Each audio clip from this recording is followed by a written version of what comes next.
Now we want to check in on this week's medical headlines and what they could mean for you and your health. We're joined by women's health expert, Dr. Jessica Shepard. She's the chief medical officer for HERS, a telehealth company. Dr. Shepard, it's great to have you as always. Thanks for joining us.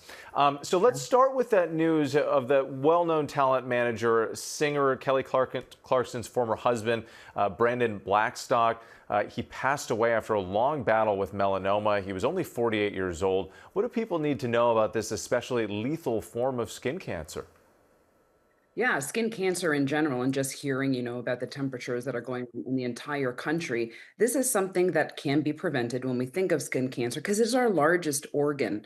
But melanoma is a specific type of skin cancer related to the melanocytes, which are the cells that make up the melanin.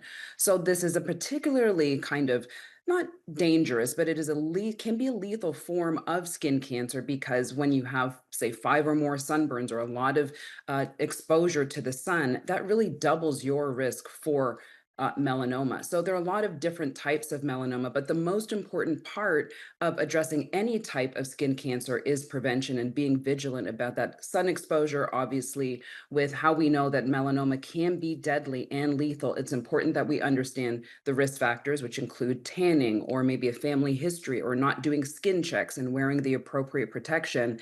These are all things that, again, can be very vital for everyone to take part in to really decrease their risk of this type of skin cancer. Yeah, really important information. This next headline got my attention as a parent. Very alarming. This is in the Journal of the American Heart Association this week about a link between screen time and heart disease for children. Can you break that down for us?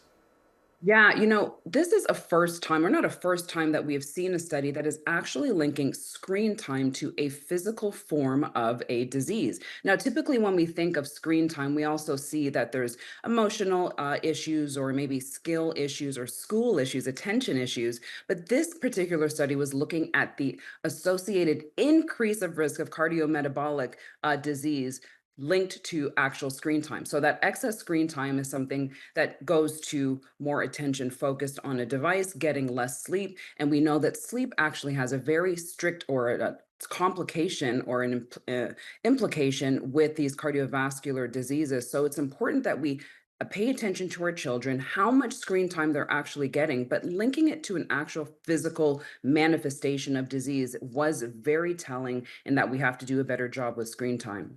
And then finally here, the CDC found Americans are actually eating slightly fewer calories from ultra-processed foods, but the issue has been a major talking point, we know, for Health Secretary Robert F. Kennedy Jr. What's he saying about this? Now, when we look at ultra processed foods, there's different types of processed foods. There's actually a whole category of them. But when we look at ultra processed, that's really when we have industrial formulations or formulations that are making the food components or adding a lot of additives that can be emulsifiers, hydrogenated oils, and synthetic colors. That's really where he is trying to make an impact on those ultra processed foods. Now, here's the key statistic is that adults and children in the US are getting more than 50% of their total calories from ultra processed foods. So there's a lot of changes that we can make there when we think of our food intake and nutrition, and ultra processed foods is one of them. And that, again, is looking at the food industry and what's being put into food and making sure that we're not having more than 50% of our calories being taken in by ultra processed foods. I've been thinking about this a lot recently, trying to focus much more on whole foods. But tips for people at home, what are some of the best ways for people to try to limit these ultra-processed foods? Because they are everywhere now. They are everywhere. And one of the easiest things that you can start with is just like you said, is really looking at food forms. And when you go into the grocery store and getting those whole foods that are not processed and cooking them yourselves, which sometimes can be hard, obviously, with convenience. Another tip is to actually look at the label.